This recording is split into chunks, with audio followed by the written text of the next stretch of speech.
Mesdames, Mesdemoiselles, Messieurs, bonjour et bienvenue dans cette vidéo dans laquelle on va faire une magnifique migration de NAS vers NAS et je sais absolument pas où me placer donc vous comprenez que ça va être une vidéo drôle. On va migrer le Synology DS1821+ vers le UNAS Pro que je vous ai présenté récemment pour ensuite rebasculer tout ce qu'il y a sur le UNAS Pro vers le Synology DS1821+, avec cette fois-ci moins de disques, mais des disques avec davantage de capacité, je vous explique pourquoi dans un instant, et surtout avec des storage pools bien configurés, ainsi que des volumes de fichiers bien configurés, ainsi que des partages bien configurés. Tout ça, on va le voir ensemble et on va le détailler ensemble. C'est l'idée de cette vidéo, de faire un pas à pas ensemble pour voir comment et pourquoi surtout on fait cette manipulation. Et le truc qui est assez drôle aujourd'hui, c'est qu'on fait un behind the scene, vous le voyez peut-être, mais il y a une petite GoPro juste ici qui filme ce qui se passe aujourd'hui dans les préparations de cette vidéo. Donc je vous invite à regarder et à vous abonner à cette chaîne pour ne pas louper le behind the scene qui sortira la semaine prochaine ou la semaine suivante. Mais comme à chaque fois, le meilleur moyen de ne rien louper, c'est de s'abonner à la newsletter qui vous envoie un mail quand il y a un nouvel article sur locan.fr, un nouvel article, une nouvelle vidéo, locan.fr/mailing. Vous mettez votre mail, vous recevez un mail quand il y a un nouveau truc. Pourquoi est-ce qu'on fait cette migration aujourd'hui? Pour une raison très simple, c'est que lorsque je vous ai présenté le UNAS Pro, j'ai eu pas mal de questions sur est-ce qu'il permet d'avoir des applications, est-ce qu'il permet de faire ceci, est-ce qu'il permet de faire cela. Bon, s'il permettait de faire ceci, vous vous en doutez, je vous l'aurais présenté dans la vidéo, puisque l'idée, comme toujours, c'était de vous faire une vidéo complète. Le sujet sur ce UNAS Pro qui, moi, m'intéresse, c'est les ressources de la machine et la vitesse de transfert des copies. Pas dans cet ordre. D'abord la vitesse de transfert, puis les ressources de la machine. Et sur ça, j'ai eu un commentaire très pertinent de quelqu'un qui me disait ouais mais en fait le UNAS Pro il a 8 Go de mémoire alors que ton NAS il a potentiellement plus de gigas de mémoire. Effectivement mon NAS a 32 Go de mémoire, je crois que c'est le max qu'on puisse mettre dedans, et il a un vrai gros processeur, il a un AMD Ryzen à l'intérieur que le NAS n'a pas. Quand je dis le NAS, c'est le UNAS n'a pas. Et ça se vérifie au quotidien quand je fais un transfert, ça se vérifie au quotidien quand il y a des tâches un petit peu lourdes, beaucoup d'ajouts, beaucoup de suppression de fichiers d'un coup, par exemple, le UNAS a son CPU qui vient réellement au maximum. Ne restez donc plus qu'à tester la vitesse de transfert et là aussi le Synology est légèrement voire largement devant en fonction des trucs, c'est pas largement à chaque fois mais en moyenne c'est légèrement devant.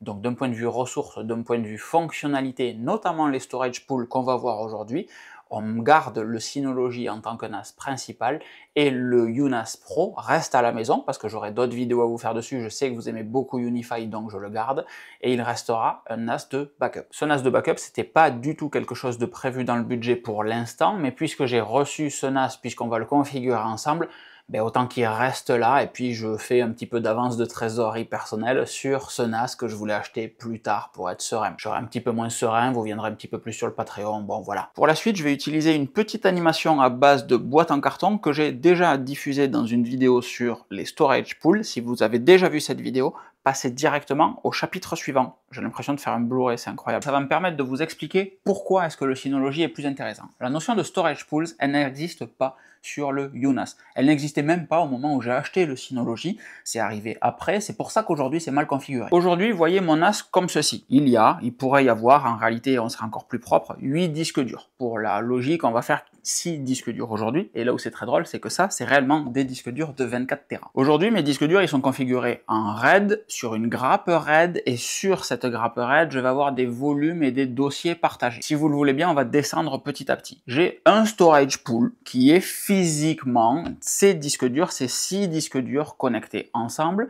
Ces 6 disques durs connectés ensemble constituent ou peuvent constituer un volume RAID, une grappe RAID, et cette grappe RAID, moi je choisis de la configurer en RAID 6. J'ai choisi, c'est pas ce qu'on va faire aujourd'hui, j'ai choisi de la configurer en RAID 6 parce que ça veut dire que je vais avoir mes données sur 4 disques et 2 disques de redondance si jamais un disque pète pour récupérer, ça s'appelle des disques de parité en réalité, pour récupérer mes données. C'est typiquement ce qui s'est passé l'autre jour, un disque a pété, paf, et ce disque ayant pété, j'avais toujours un disque de secours entre guillemets, mais mes données étant sur ces 4 autres disques, je pouvais toujours continuer d'y accéder. Ce RAID 6 chez Synology, ça s'appelle du SHR, Synology Hybrid RAID, un truc comme ça, ce qui veut dire SHR2 dans le cas présent, puisqu'on a 2 disques de parité, ce qui veut dire que quand je vais remettre un disque neuf dans mon NAS, eh bien tout ce qu'il y avait sur ces disques-là va reconstruire la parité sur ces 2 disques au lieu d'avoir un seul disque. Pourquoi est-ce qu'on fait du RAID 6 ou du SHR2?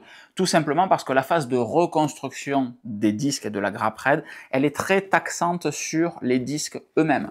De ce fait, on va avoir beaucoup de stress appliqué sur les disques et c'est potentiellement là, statistiquement là, qu'un autre disque peut lâcher. Sauf que si vous n'avez qu'un seul disque de parité, que vous remplacez ce disque pour un autre, et que là vous avez un autre disque qui pète, ben vous perdez vos données. Puisque vous n'avez plus de disque de parité, celui-là il est en cours de reconstruction. Et c'est quand même un petit peu con d'être passé à ça pour au final avoir un disque de parité ou un disque tout court qui lâche pendant la reconstruction. Donc, parano, je mets du SHR2 ou du RAID 6 quand je suis dans un environnement professionnel. Ça, c'est la partie RAID. Et je suis très content d'avoir ces cartons devant moi parce que c'est plus facile à expliquer comme ça. Il y a 2 secondes, je vous ai dit que c'est pas ce qu'on allait faire et effectivement, c'est pas ce qu'on va faire. Le nouveau, on va le configurer en SHR1, en RAID 5 avec un seul disque de parité, puisque mon UNAS Pro va servir de serveur de backup. Donc en réalité, même si je perds ma grappe, j'ai toujours mes données sur le UNAS Pro, pas de raison de gâcher, entre guillemets, un disque. Surtout que là, on va mettre des disques de 24 Tera à l'intérieur, et ça coûte un rein. Ça vaut 500 balles sur Amazon, 700 sur Material.net, le prix public, il est généralement autour des 700 balles pour un disque. Et c'est pour ça que je vous dis que ces vidéos, réellement, celle-là, c'est peut-être la vidéo qui me coûte le plus cher à produire, en dehors des vidéos de Tesla évidemment, et qu'il faut vraiment que je vous aime beaucoup pour proposer ce type de contenu. Donc je rappelle, et je me sens parfaitement légitime, l'existence du Patreon sur lequel vous pouvez participer et avoir accès aux coulisses. En même temps qu'on fait cette vidéo,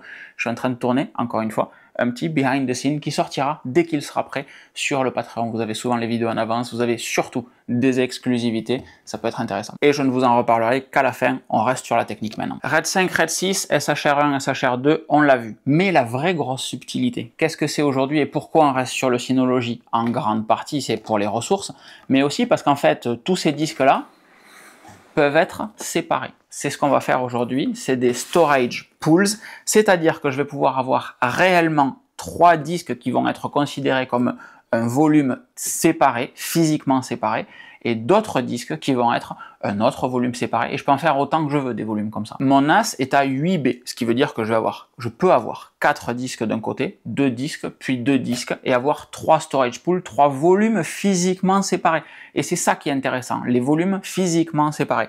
Ce qu'on va faire aujourd'hui, c'est que je vais avoir 4 disques de 24 Tera qui vont me permettre d'avoir une grappe en SHR1 qui vont me servir de serveur de fichiers, qui vont être tranquilles, pas super violents, etc. Juste pour du partage de fichiers entre guillemets sur mon réseau. Et ensuite, on va prendre un disque tout seul qu'on va mettre à l'extrémité dans le rack 8 par exemple, et qui sera lui un autre storage pool tout seul, et qui servira à faire d'autres choses, à savoir juste mes sauvegardes de mon ordinateur. Donc là, on utilise 5B, il nous reste 3 disques de libre, 3 slots au milieu. On pourrait très bien se dire, eh bien, je mets 3 disques ou 2 disques ou un disque en SSD, 2 disques en SSD par exemple, en RAID 1 pour avoir énormément de vitesse. Et sur ces SSD, j'installe des machines virtuelles ou des trucs qui ont besoin réellement de vitesse. Et ça, la notion de storage pool, c'est prodigieusement prodigieux. Et en faisant ça, les disques qui constituent votre filer vont moins vite s'user que le disque qui constitue votre backup, parce que celui-là, vous allez peut-être y écrire toutes les heures si c'est du Time Machine, ou tous les jours si c'est un Carbon Copy Cloner que vous avez configuré comme ça, ce qui est mon cas par exemple, backup tous les jours, mais ça fait quand même plus de stress que mon filer sur lequel je vais venir lire des fichiers de temps en temps, mais j'écris pas tant de données, j'écris et supprime pas tant de données que ça. Coucou bébé chat, tu voulais être dans la vidéo? Mais attends, mais c'est un super micro que t'as là. Aujourd'hui, on part sur des disques de 24 Tera sur un storage pool dédié parce que ces disques de 24 Tera, c'est les plus gros qui existent sur le marché aujourd'hui. Mais ça veut dire quoi? Ça veut dire que je vais avoir 4 disques bloqués pour mon storage pool et mon serveur de fichiers, et que quand je veux étendre le volume, j'ai juste à rajouter un disque en plus, à l'intégrer dans le storage pool, FEM. Alors qu'aujourd'hui, avec mon Synology, avec tous les disques de plein, tous les disques à 12 Tera, si je veux augmenter le stockage, il faut que je remplace tous mes disques, parce que si je mets sur mes 8 disques, 16 disques en 24 Tera, 1 en 12 Tera, le calcul de volume sera fait sur le disque en 12 Tera. Et c'est parfaitement logique. Mais ça fait perdre aussi énormément de place. Donc tant qu'à tout reconfigurer, je fais ce que j'aurais dû faire au début, mettre des gros disques, des très gros disques, les plus gros disques, mais j'en mets peu, et quand j'en aurai besoin, j'en rajouterai pour augmenter instantanément à chaque fois que j'en rajoute un nouveau, l'espace de stockage. Bon, c'est un petit peu long, mais maintenant vous avez tout compris parfaitement. Nous revoici au bureau et maintenant il s'agit de migrer les données, les dernières données qui restent du Synology vers le UNAS Pro. Derrière sur le tableau blanc, si vous essayez de suivre, rien de secret, pas de mot de passe de la NASA, ce sont juste les différentes stratégies de migration de contenu que j'ai eu besoin d'écrire au bout d'un moment et les coûts associés à ces migrations. Parce que vraiment c'est pas fun. Maintenant, il faut transférer les données du Synology vers le UNAS Pro. Comment on fait ça? Soit vous prenez les deux NAS sur votre ordinateur et vous copiez de l'un vers l'autre, c'est dégueulasse. Soit, c'est surtout que ça vous oblige à avoir l'ordinateur toujours allumé et à transférer des fichiers sur votre réseau, saturer potentiellement votre réseau, etc. Là, ici, tout est connecté en 10 gigabits Ethernet. Vous l'avez vu dans l'installation du UNAS Pro, que je vous encourage à regarder si c'est pas fait. Et on va tout simplement connecter un dossier de partage CIFS sur le Synology. Et de ce dossier de partage, ça va permettre d'avoir le dossier du UNAS Pro monté dans l'interface de fichiers dans FileStation du Synology. Et de là, on va pouvoir clic droit, copier vers le dossier, comme si c'était un dossier local, puisqu'en réalité, ça n'est un, mais à l'échelle du réseau. Donc pour faire ça, on va dans Tools, Mount Remount Folder, CIFS Shared Folder. Si vous l'avez en français, enjoy sur le français, aucun problème. Mais là, on va parler de Storage Pool, de CIFS Shared Folder. Tous ces trucs sont très mal traduits à chaque fois et je mets une plombe à les retrouver. Donc c'est pour ça que j'ai tous mes outils en anglais. Et je viens juste de rebasculer mon iPhone et mon Apple Watch en français. Je vous expliquerai pourquoi si ça vous intéresse, demandez-le dans les commentaires. Mais c'est un enfer. On clique sur CIFS Shared Folder, ensuite on va avoir la possibilité de monter ce dossier, et donc là tout simplement je viens mettre l'adresse IP et le nom du volume que je veux monter de mon UNAS Pro, donc 192.168.10.20 c'est l'adresse IP de mon UNAS Pro, anti/00_studio c'est le dossier que je veux monter sur mon UNAS Pro, nom d'utilisateur, mot de passe, et où est-ce que je veux le monter sur UNAS Studio 00 Studio. Et une fois que ça c'est fait, youpla boum, vous avez votre dossier UNAS Studio avec le 00 Studio qui a le logo d'un dossier réseau connecté comme sur votre Windows classique. Le prérequis c'est d'avoir été dans le Control Panel, puis Shared Folder, puis créer un dossier partagé pour pouvoir monter ce CIFS dans le dossier partagé, qui lui est vide. Vide et pas chiffré, c'est important. Et une fois que ce dossier est monté, on vient tout simplement sélectionner les dossiers qu'on veut copier, faire un clic droit dessus, copier vers, et pas déplacer vers, on les veut toujours au cas où il y a un problème durant la copie, copier vers,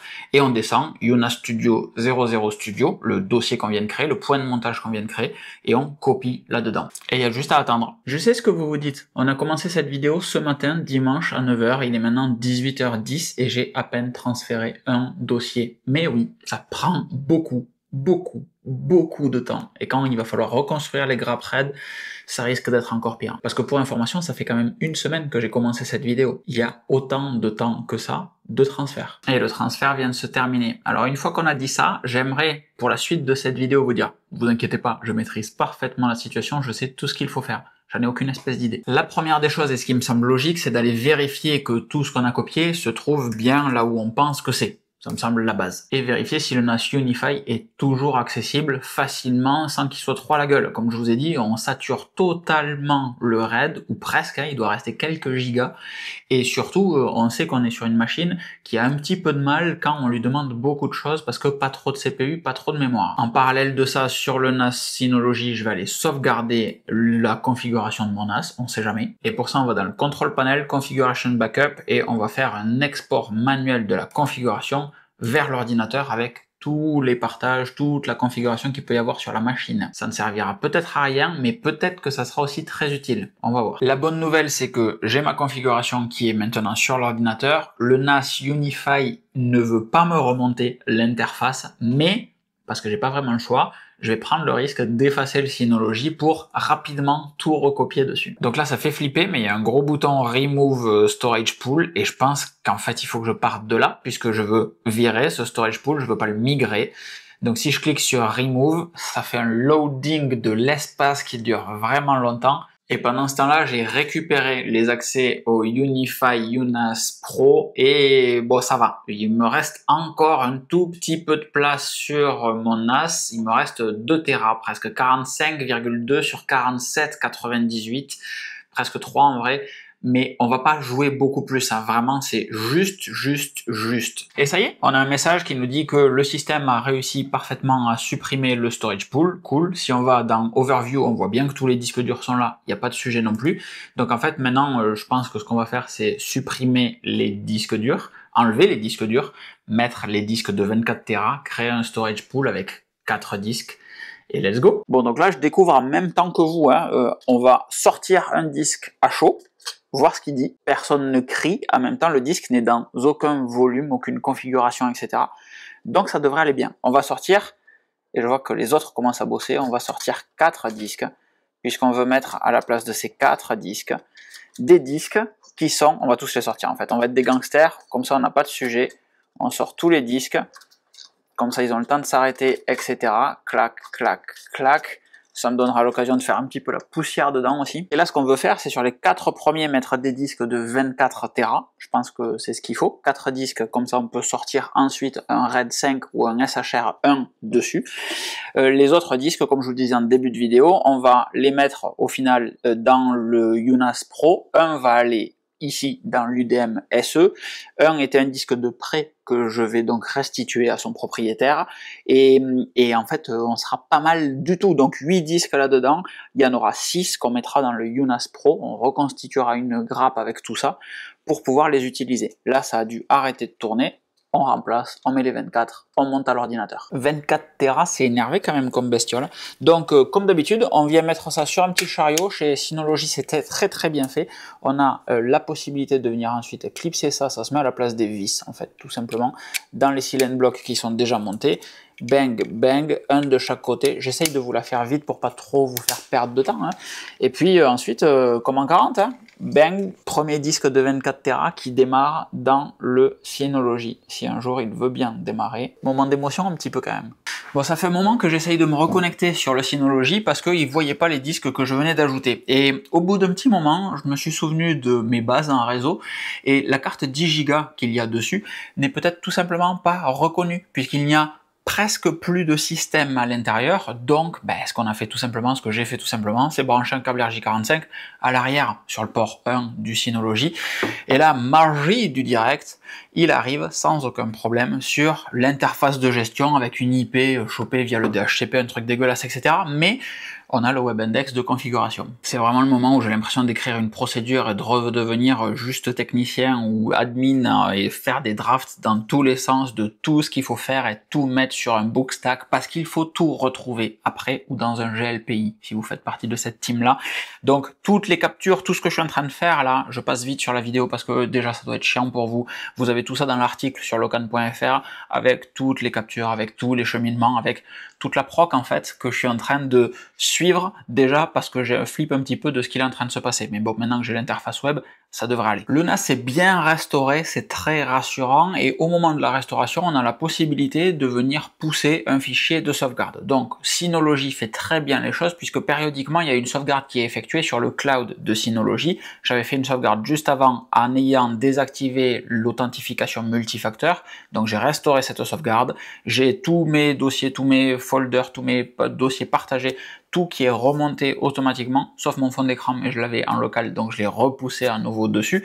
Et en réalité, je me retrouve dans le scénario avec à peu près le même NAS que ce que j'avais précédemment, différents disques. Il y a un piège au moment où vous configurez le nouveau storage pool, c'est qu'on va vous demander quel volume est-ce que vous voulez allouer à ce storage pool. Si vous mettez tout le volume, la quantité maximale sur le choix qui est affiché à l'écran maintenant, vous allez avoir un seul volume pour tout ce storage pool et vous ne pourrez pas créer d'autres volumes. Ça peut être intéressant de vouloir créer d'autres volumes si, comme c'est mon cas, vous avez des caches SSD par exemple et que vous voulez appliquer du cache SSD à certains documents, certains dossiers uniquement, un petit peu comme ce qu'on fait maintenant avec des storage pools pour avoir la capacité de distinguer différents niveaux de qualité de service en fonction des volumes qui sont stockés à un endroit. Là, ça va être la même chose pour les niveaux de service sur différents dossiers que vous allez pouvoir qualifier par rapport au storage pool. Et ça, c'est profondément chiant, il faut juste que tu te taises. L'explication des storage pools, on l'a vu un petit peu plus tôt. L'explication des volumes, c'est que vous allez tout simplement pouvoir affecter du cache SSD à un volume sur le même storage pool. Typiquement, sur mon storage pool de partage de fichiers, je peux très bien avoir du partage de fichiers pro et du partage de fichiers à des fins d'archives. Et bien le pro sur lequel on veut des accès lecture-écriture rapide, on va peut-être mettre du cache SSD dessus, on va peut-être stocker les données BTRFS sur le cache SSD, etc. Mais on se fiche potentiellement d'avoir du cache SSD sur le reste des documents qu'il va y avoir sur votre NAS. Tout ça pour dire que c'est important de ne pas mettre le maximum. Moi j'ai mis 1 Tera 1000 Go, ce qui me permet de voir. Si vous savez pas, ne mettez jamais le maxi, mettez juste une valeur ridiculement petite, comme ça ensuite vous pouvez changer, vous n'avez pas perdu énormément de place si c'est le cas. Dans le pire des cas, là on efface tout, on recommence puisqu'il n'y a rien dessus. Une fois que ça c'est fait, on choisit le format de fichier BTRFS, c'est ce que je vous conseille au lieu de l'EXT4. On a le wizard de création de volume, et une fois que le NAS a redémarré, moi il m'a dit hey, coucou, j'ai trouvé des fichiers de backup sur ton cloud Synology. Je me serais pas connecté, il m'aurait rien dit, mais j'aurais quand même pu les restaurer ensuite à la même. Et ça, quand ça restaure tout, donc les utilisateurs, les groupes, les dossiers partagés, les privilèges d'application, les workgroups, domaines, LDAP, SSO, etc., les partages de fichiers et les services de backup et tout ce qui va être network related. Et donc là, comme vous le voyez, moi j'ai bien un storage pool avec un volume qui fait 959,9 Go, donc c'est les 1000 Go que j'ai tapé tout à l'heure hein, quand on enlève le calcul des bits et des bytes, avec 65 Tera sur 4 disques. Et ça, c'est très sexy. Donc on va le laisser bricoler un petit peu. Moi, je vais recréer mes dossiers partagés et renvoyer les données qui sont sur le NAS Unify sur le NAS Synology. Comme ça, je pourrais respirer un petit peu. La mauvaise nouvelle, c'est que je viens de me rendre compte que j'ai perdu des documents que j'avais dans un dossier que je n'ai pas sauvegardé. Mais c'est un dossier auquel je n'accédais jamais. Donc, par définition, ces fichiers ne me manqueront pas. Mais c'est des trucs vraiment vieux, vraiment que je transfère de NAS en NAS. J'ai juste totalement zappé de les migrer aujourd'hui. Le conseil, c'est donc évidemment de faire attention à avoir réellement tout copié, ce qui n'est pas mon cas. Mais le pire du pire, c'est que je suis dans l'incapacité profonde de vous lister les fichiers et les dossiers qu'il y avait dans ce dossier partagé. Donc je pense que c'est pas si grave. Et salut, on est déjà demain, comment ça va chez vous? Chez moi, en tout cas, les NAS grattent sa maman très très fort. Qu'est-ce qu'il s'est passé durant la nuit? Vous allez me demander et vous auriez foncièrement raison. Voilà à quoi ça ressemble par terre déjà. Ça, c'est un vrai gros bordel. Ça, c'est les anciens disques, ça, c'est les nouveaux disques qu'on est en train de migrer, ça, c'est du Shelly pour des vidéos sur du solaire, etc., tout ça. Donc ici, qu'est-ce qu'on a fait? On a un storage pool sur les 4 de gauche qui clignotent, là, donc à chaque fois, on a un disque de 24 Tera là-dedans, et là-bas, tout seul, qui ne clignote pas, mais qui est allumé en haut, vous le voyez, on a un des anciens disques de 12 Tera qui va servir à faire les backups de mon Mac, très simplement. Et ça, c'est un deuxième storage pool avec un volume dédié pour faire les backups exclusivement. Les deux volumes sont en SHR, celui avec les 4 disques est en SHR 1, SHR tout court, donc avec un disque au cas où que ça crache, parce que, encore une fois, tout ce qui est là-dessus sera ensuite backupé là-dessus avec tous les disques de 12 Tera qu'il y a ici. 1, 2, 3, 4, 5, 6 disques, donc on en perdra 5 disques, 5 fois 12 Tera, à la louche un petit 60 Tera. Et ça va vraiment faire du monde pour commencer à sauvegarder et faire des trucs un petit peu sympas. Donc en bas, on a 4 disques de 24 Tera, on en perd 1, donc 3 fois 24 Tera. En haut, on aura 6 disques de 12, on en perd 1, donc 5 fois 12. Et lui, tout seul là-bas, vous allez me dire « Ah mon Dieu, mais il n'y a pas de sauvegarde !»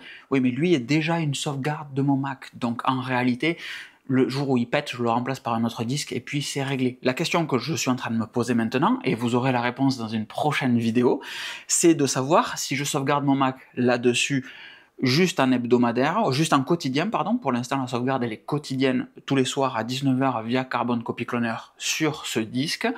Et ou si je mets en plus une mensuelle sur ce NAS-là, sur un autre volume dédié, et comment est-ce que je gère un petit peu tout ça, la partie sauvegarde quotidienne, sauvegarde hebdomadaire et sauvegarde mensuelle. Parce que jusqu'à maintenant, ma sauvegarde quotidienne, elle était sur le NAS, ok, mes sauvegardes hebdo et mensuelles étaient sur des disques de 5 Tera, mon MacBook Pro 16 pouces faisant 4 Tera. Sauf qu'aujourd'hui, j'ai un MacBook Pro 14 pouces avec 8 Tera de stockage interne, et que des disques externes de 8 Tera facilement transportables au format 2.5, j'en ai pas. Donc foncièrement, ça sera des backups là-dessus, ou alors j'exclus la partie photo vidéo de mon backup, puisque la partie photo est dans le cloud sur iCloud et sur Lightroom. Je peux peut-être me permettre deux, mais j'aimerais pas trop jouer non plus. Bon voilà, ça on en fera le détail dans une autre vidéo dédiée, je vous prends pas la tête avec ça. Mais ce qui est très fun sur tout ça, vous vous en doutez peut-être, c'est qu'il y a deux storage pools, c'est-à-dire que je vais pouvoir écrire sur la partie de gauche en même temps que j'écris sur la partie de droite, et les deux vitesses d'écriture sont juste limitées par la connexion en réseau de 10 gigabits Ethernet derrière.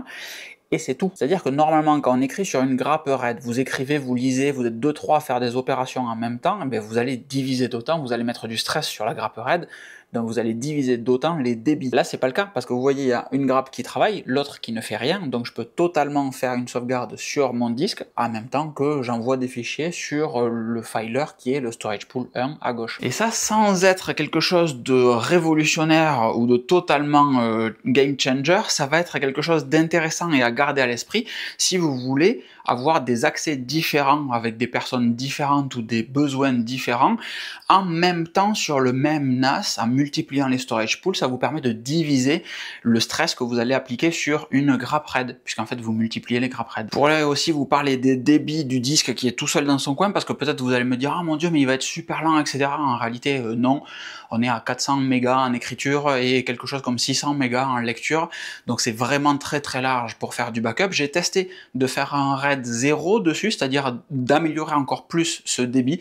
Je crois que je monte à 600 de mémoire, à 600 et 600, quelque chose comme ça, ou 500 et 600. Bon, je vous l'affiche à l'écran dans tous les cas, donc je dis forcément une bêtise. Donc maintenant, on a à peu près une semaine de transfert de données et je vous reprends dans plusieurs jours. Promis, j'aurai pas le même t-shirt et peut-être pas de casquette pour la mise en place de la sauvegarde du NAS Synology vers le NAS UniFi. Et là, ça fait 25 minutes que vous regardez cette vidéo et vous dites, mais quand est-ce que ça se termine en fait? C'est pas possible. Donc en réalité, ça va se terminer là, maintenant, dans vraiment pas longtemps, pour plusieurs raisons. La première, c'est que la sauvegarde du NAS Synology vers le NAS UniFi, je pensais qu'on pouvait l'automatiser. Faire un transfert avec l'outil qui sert à faire des backups de Synology vers la destination sur le NAS UniFi, ça ne marche pas, parce que ça ne fonctionne que de NAS vers NAS, ça ne fonctionne que vers des disques externes branchés sur le NAS Synology, ça ne fonctionne pas avec du CIFS, ça ne fonctionne pas avec de l'NFS, ça ne fonctionne pas avec du SMB.